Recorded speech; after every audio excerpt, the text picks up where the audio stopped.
Welcome to our channel Tech Region. China Unicom is the latest Chinese telecommunications behemoth to be barred from entering the U.S. due to significant national security and espionage concerns. The Federal Communications Commission voted unanimously to revoke the company's American unit's permission to operate in the U.S. Within 60 days, the company must cease providing telecom services in the U.S.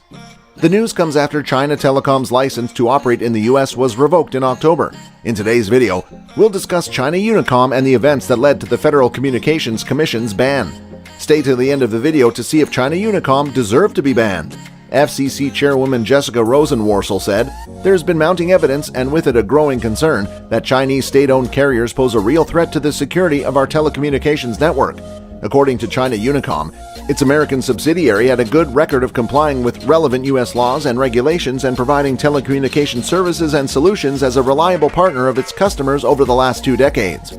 China Unicom Hong Kong Limited will closely monitor the situation's development, it added. The Chinese embassy in Washington did not immediately respond to the BBC's request for comment.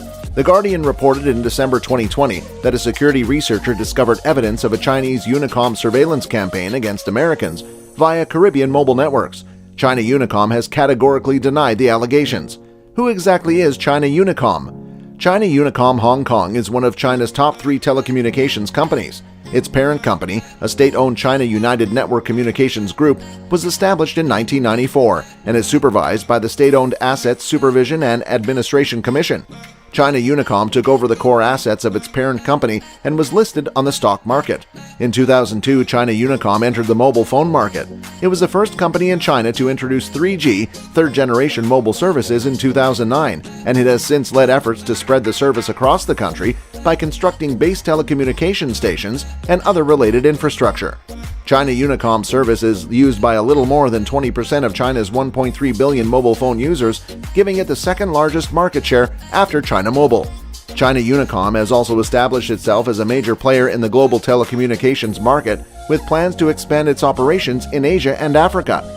China Unicom announced on June 2, 2008, its intention to sell its CDMA business and assets to China Telecommunications Corporation for a total of 110 billion RMB and merge the remainder of the company in a share swap valued at $56.3 billion, based on Unicom's stock last traded price with China Netcom. In early November, the CDMA business was officially transferred to China Telecom. China Unicom signed a $700 million deal with infrastructure vendor Ericsson in July 2009 to upgrade the company's GSM network. Since 2010, China Unicom has provided internet access in North Korea.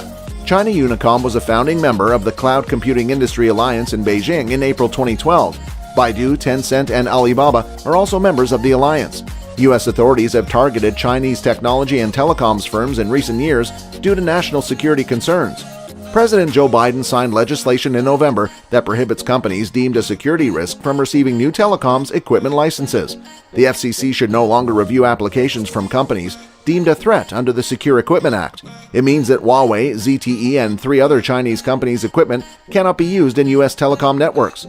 In addition, the U.S. government added a dozen more Chinese firms to its restricted trade list in November, citing national security and foreign policy concerns. According to Washington, some of the companies are assisting the Chinese military's quantum computing program.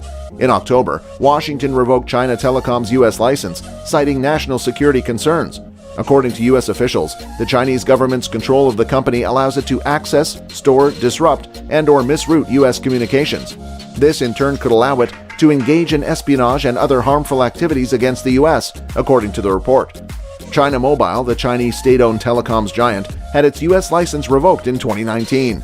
In October 2019, a bipartisan group of U.S. senators urged the Federal Retirement Thrift Investment Board to divest U.S. pension funds from any investment in China Unicom for the provision of telecommunication services to disputed artificial islands in the South China Sea. The United States Department of Defense published a list of companies with direct or indirect ties to the People's Liberation Army in August 2020. China Unicom is among the companies on the list. The FCC requested a report from the U.S. Department of Justice in October 2020 on whether China Unicom poses a national security risk. In November 2020, the U.S. President issued an executive order prohibiting U.S. companies and individuals from owning stocks identified by the U.S. Department of Defense as having ties to the People's Liberation Army, which included China Unicom. As a result of the order, China Unicom will be delisted from the New York Stock Exchange in January 2021. Due to national security concerns, the FCC initiated proceedings in March 2021 to revoke China Unicom's authorization to operate in the U.S.